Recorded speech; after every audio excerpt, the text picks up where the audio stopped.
Olá, meus queridos alunos, eu sou a professora Joana Lúcia, do FTM de Ciências Naturais, e hoje nós vamos continuar falando sobre os animais, invertebrados.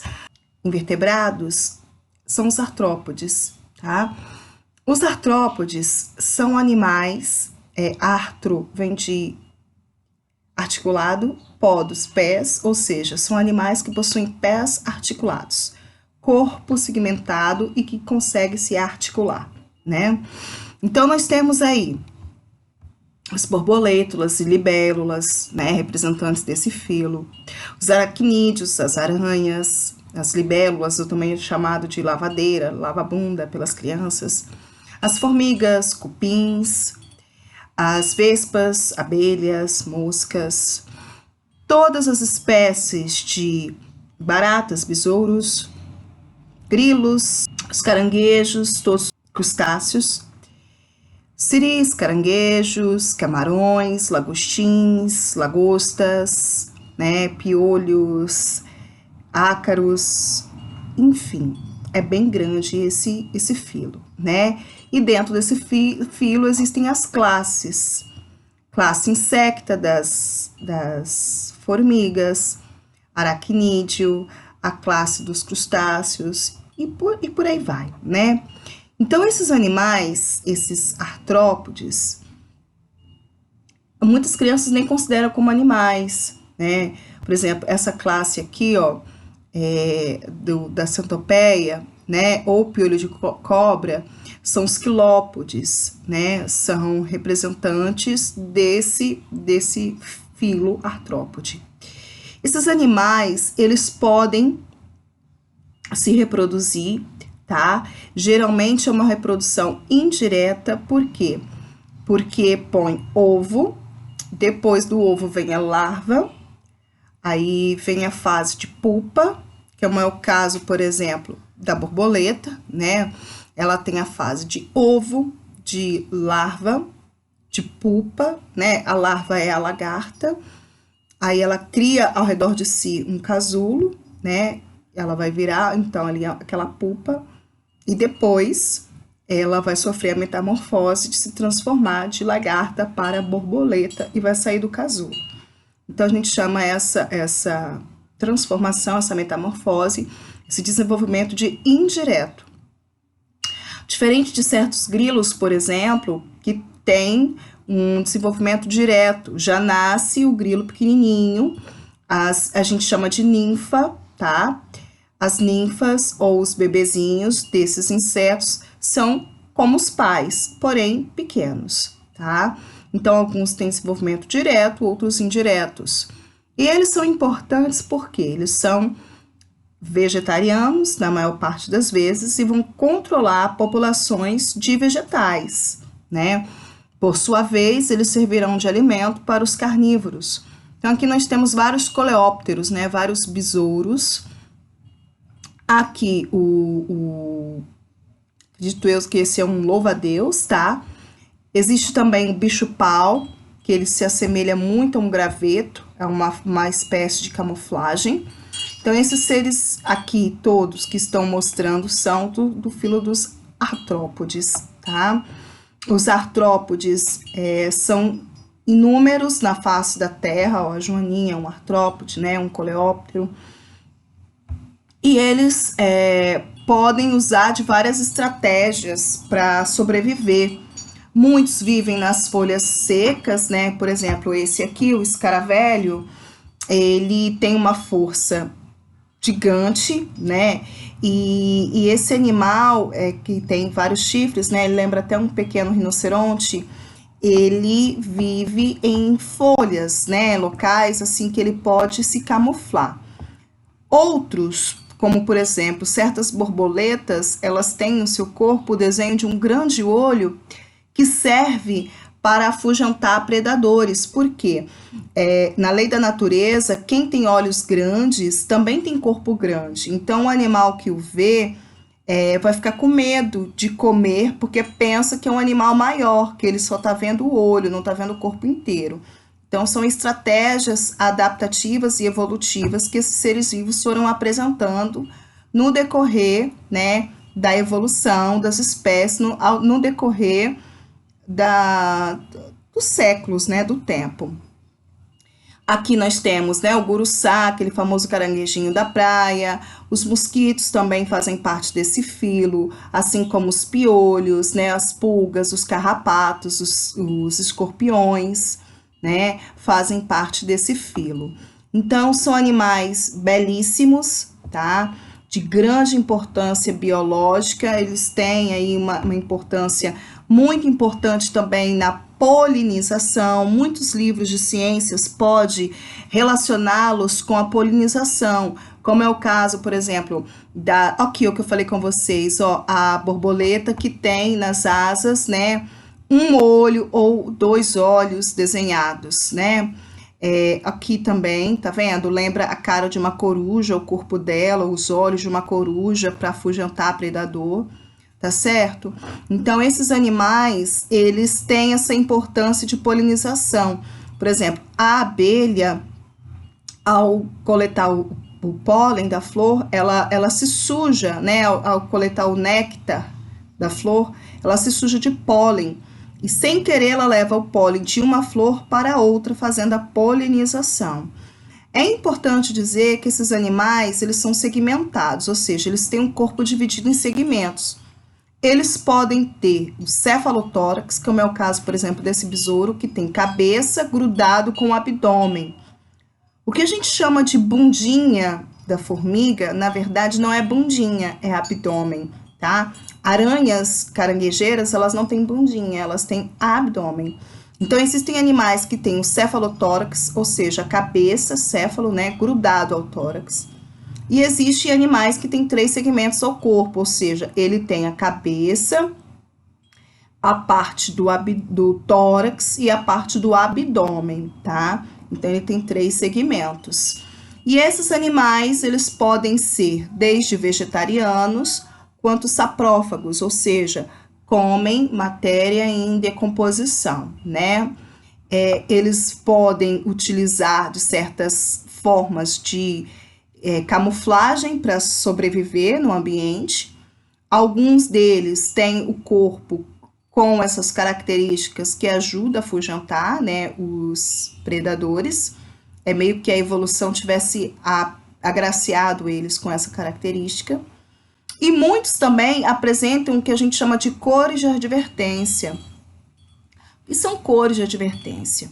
Animal muito colorido, ou preto-amarelo, verde, laranja, azul intenso, cores fortes que chamam a atenção, eles costumam ser venenosos, tá? Os pássaros que os comem sabem disso. Então, os pássaros, eles têm medo de comer certos animais assim, porque a grande maioria são venenosos. Existem aqueles que não são venenosos, mas têm as cores dos animais venenosos. Então, geralmente, são chamados de palatáveis, os animais que não são venenosos, né? Então, os pássaros comem eles. E impalatáveis, aqueles que têm cores de advertência, essas cores fortes, né? Geralmente, existem borboletas com veneno, vespas com veneno, mas geralmente são anuros, né? São pererecas rãs, sapos, né? Que possuem essas cores de advertência. Então, essas cores, elas são temidas pelos pássaros, porque eles têm medo de comer, né? E passar mal e morrer pelo veneno desses seres. Por exemplo, aqui, ó, nós temos aqui um exemplo disso. Essa perereca, muito provavelmente, ela deve ser venenosa, porque ela tem cor laranja misturado com preto e cinza. Então, essas cores na natureza, elas são consideradas cores de advertência. É como se o animal estivesse sinalizando assim, ó, cuidado, eu sou venenoso, não me come não. Na dúvida, muitos animais que têm também essa coloração e não são venenosos são poupados pelos seus predadores, porque vai que ele come e não vive para contar a história, né? Então, esses que são falsos venenosos, né, pseudo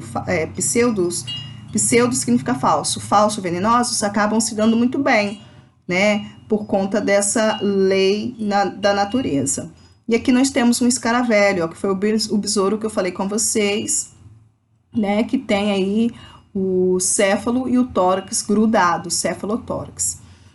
Geralmente, eles possuem 3 pares de patas, tá? Mas de classe para classe isso pode mudar. Por exemplo, aqui, ó, a libélula, tá vendo, ó? A libélula já tem a cabeça, o tórax e o abdômen, que é essa parte aqui, né, do, entre aspas, rabinho, não tem rabinho. E aqui também nós temos, olha, 2 pares de patas, 2 para lá, 2 para cá, provavelmente. E alguns variam, por exemplo, esse aqui também é um artrópode, muito provavelmente da terra, porque tem vários pares de pata, tá vendo? Enfim, essa é a importância deles para o meio ambiente, dispersão de sementes, polinização, são a base da cadeia alimentar terrestre, porque são os vegetarianos que vão servir de alimento para os carnívoros, que vão servir para controlar a população de vegetais, servem também para controlar a população de certos ácaros, tá? De outros artrópodes menores que eles, tá certo? Vamos continuando aí. Aí aqui no Preze, depois dos artrópodes, vem os equinodermos, que eu já falei na outra videoaula, né, que são estrelas do mar. Deixa eu abrir ali para vocês verem uma imagem, só um instante. Esses são os animais, tá, do filo Equinodermata, ou também Equinodermos. Como eu já disse para vocês na outra videoaula, eles são chamados assim porque tem espinhos, espículas que cobrem o corpo. Então, nós temos uma variedade de seres vivos, lindíssimos por sinal. Aqui é a estrela do mar. Se você vir um animal desse na praia, mantenha lá, porque esse animal se regenera. Se você pega uma estrela do mar, quebra ela, né, em vários pedaços com um martelo, nunca faça isso, mas se você fizer, você vai dar origem a várias estrelas do mar. Por exemplo, tem certos livros de ciências que traz ciências por investigação, uma problemática. Eu me lembro de um livro da Sônia Lopes que eu amava, bem antigo, e ele trazia alguns casos de mistério, assim, por exemplo, um homem cultivava ostras, né, para tentar produzir pérolas. E aí, essas ostras estavam sendo comidas, né? Estrelas do mar estavam comendo essas ostras, esse molusco. E aí, toda vez que ele pegava uma estrela do mar, ele quebrava e jogava de volta ao mar. E ele não entendia por que estava crescendo exponencialmente o número de estrelas do mar. E pedia para que os estudantes de biologia, né, tentassem identificar o motivo por que isso estava acontecendo.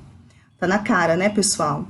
As estrelas se regeneravam e cada estrela quebrada dava origem a outras estrelas do mar e acabou virando uma praga que atacava ali o cultivo dele, né? Então é interessante a gente perceber que existem animais que podem se reproduzir de forma sexuada e também por regeneração, como é o caso das estrelas do mar. Então aqui nós temos, ó, a estrela do mar formada de pente, a bolacha do mar, que eu já tive o privilégio de achar uma inteira, do jeitinho que ela tá aqui em Urusquara, ela é linda, ela lembra uma flor, e ela é achatadinha mesmo, ela parece um biscoito Maria, por isso o nome bolacha do mar. Todavia, ela quebra muito fácil, eu levei para casa para mostrar meu filho, trazer para vocês verem, e ele quebrou, infelizmente. E aqui nós temos ó, o ouriço do mar, que lembra as estrelas do mar, olha que infinidade de espécies que existe, tá vendo? Desde azuis a roxas, com mais de 5 pontas, algumas com 5 pontas, outras espécies aqui que são bioluminescentes, ou seja, no escuro elas emitem certas luzes, tá? O pepino do mar, a serpente do mar também faz parte desse filo, tá? Aqui nós temos outros, ó, o ouriçozinho pretinho, outras estrelas do mar, tá vendo? Essa espécie de bolacha aqui, ela também é lindíssima. Aqui, ó, o pepino do mar, tá? É um exemplo desse animal, tá? Desse filo. As serpentes marinhas são, na verdade, estrelas do mar, que tem mais um formato comprido, como este aqui, tá? Não são serpentes propriamente ditas, porque as serpentes são animais vertebrados e são cobras venenosas, né? Ó, o cavalo marinho também faz parte deste filo. Muito embora as pessoas pensem que o cavalo marinho seja um mamífero aquático, né? Isso não é verdade. O cavalo marinho, ele é pequenininho e ele faz parte desse filo aqui, que eu sou apaixonada. Ele é muito lindo mesmo, tá? Desculpe aí falar repetidamente dele, mas são animais estranhos, né? Diferentes, e as crianças se interessam muito por esses animais. Então, vale a pena falar sobre eles sim, tá? E vamos seguir agora para os animais vertebrados, tá? Lembrando que esses animais invertebrados se reproduzem por forma sexuada e assexuada. Lembrando que sexuada não envolve sexo em si, contato físico. Sexuada é aquela reprodução que envolve gametas, que envolve células reprodutoras, tá? E assexuada é aquela forma de reprodução que não envolve gametas, em que o indivíduo pode se partir ao meio e dar origem a dois, como é o caso da planária, como é o caso da esponja do mar, tá? Como é o caso dos equinodermos, da estrela do mar, tá ok? Tá? Fiquem com Deus, olha, um grande beijo e até a nossa próxima videoaula. Tchau, tchau!